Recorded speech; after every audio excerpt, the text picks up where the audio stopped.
তো তোমরাও যদি আমার মতন মোমো খেতে অনেক বেশি ভালোবাসো অ্যান্ড ভাবো যে মোমো বাড়িতে বানানো অনেক বেশি খাটনির আর time consuming, so hey everyone, it's Tina's time and welcome back to my channel again. তো আজকে আমি তোমাদেরকে দেখাবো lazy way to make momos at home.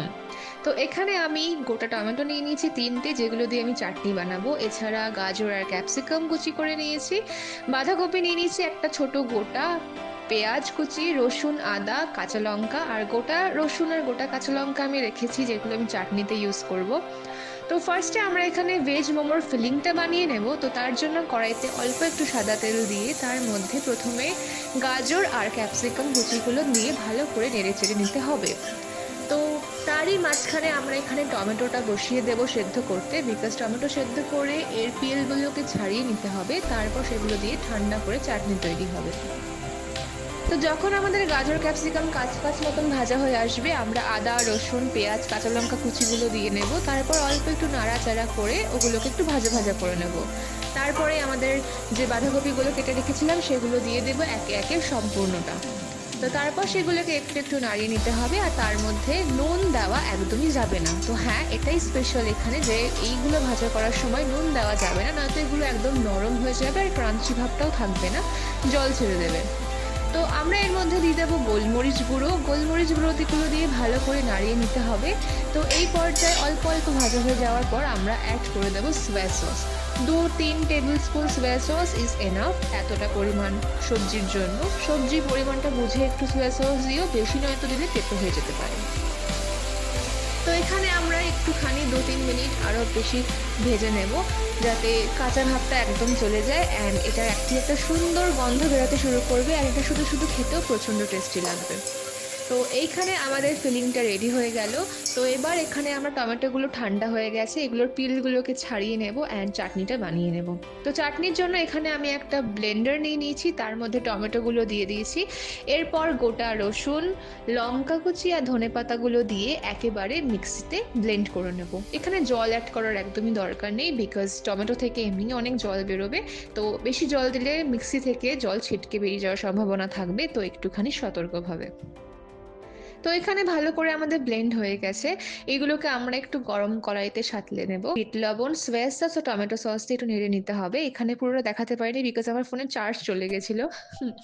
তো এখানে আমাদের ফিলিংটাও ঠান্ডা হয়ে গেছে। আমি একটু নুন মিশিয়ে নিয়েছিলাম এর সাথে, ঠান্ডা হয়ে যাওয়ার পর তারপর হ্যাঁ, এবার আমাদের মোমো বানানোর পালা। লিটারালি এটা একটা রুটির সাইজের আমি মোমো বানাবো। একটা যেরকম নর্মাল রুটি হয় সেই রকম সাইজের একটা পুরো লেচি কেটে বেলে নিতে হবে। তারপর তার মধ্যে বেশি করে ফিলিং দিয়ে র্যান্ডম নিজের ইচ্ছে মতন একটা শেপ দিয়ে দাও, যেটা তোমার সুবিধা হয়। জাস্ট মোমোর উপর মুখটা আটকানো হলেই হলো।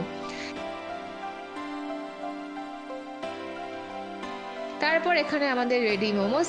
এখানে আমি 6খানা বড় মোমো বানিয়েছিলাম আর কয়েকটা ছোট ছোট মোমো বানিয়েছিলাম। এই উপরে ফিলিং দেখা যায় মোমো আমি দেখেছিলাম একবার বানানো, তো ভাবলাম একবার ট্রাই করা যেতে পারে।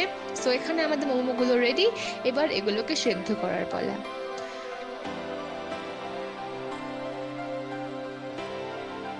ওর চাটনিটা এখন একদম ঠান্ডা হয়ে গেছে, তো এর মধ্যে আমি লেবুর রস দিয়ে দেবো।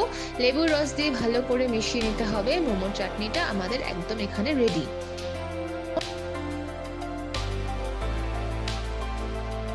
মোমোগুলোকে একে একে সেদ্ধ করে নেব। সেদ্ধ করার জন্য আমি এখানে একটা ছিদ্রযুক্ত পাত্র ইউজ করেছি, আর একটা বড় কড়াইতে, যেখানে আমরা ফিলিংটা অ্যাকচুয়ালি বানিয়েছিলাম, সেইখানে গরম জল দিয়ে ভালো করে ফুটিয়ে নিয়েছিলাম। ছিদ্রযুক্ত পাত্রে একটু তেল মাখিয়ে তার মধ্যে মোমোগুলো একে একে দিয়ে 0.5 ঘন্টা থেকে 40 মিনিট মতন ভালো করে সেদ্ধ করে নিয়েছিলাম। মোমোর কোটিংটা যেহেতু বড় রুটির সাইজের ছিল, তাই জন্য একটু পাতলা করে বেলতে হবে, নয়তো প্রপারলি সেদ্ধ হবে না। সেদ্ধ ভালো করে হয়ে যাওয়ার সময় দেখতে পাবে যে মোমোটা অনেক ট্রান্সপারেন্ট হয়ে এসছে।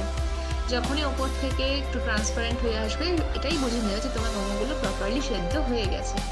তো এখানে এবার মোমোগুলোকে সার্ভ করে নিয়েছি আমি, অ্যান্ড ট্রাস্ট মি, এটা খেতে অনেক বেশি টেস্টি হয়েছিল। Try it at home and enjoy it with your family. So that was it for today's video. I hope you guys have enjoyed, and এখন থেকে তোমরা নিজেদের হাতে মোমো বানিয়ে পরিবারের সকলের সাথে অনেক বেশি এনজয় করতে পারবে আর নিজের ইচ্ছে মতন ফিলিং অ্যাডজাস্ট করতে পারবে। So that was it. See you in next video. Stay tuned, stay happy and blessed. Bye bye.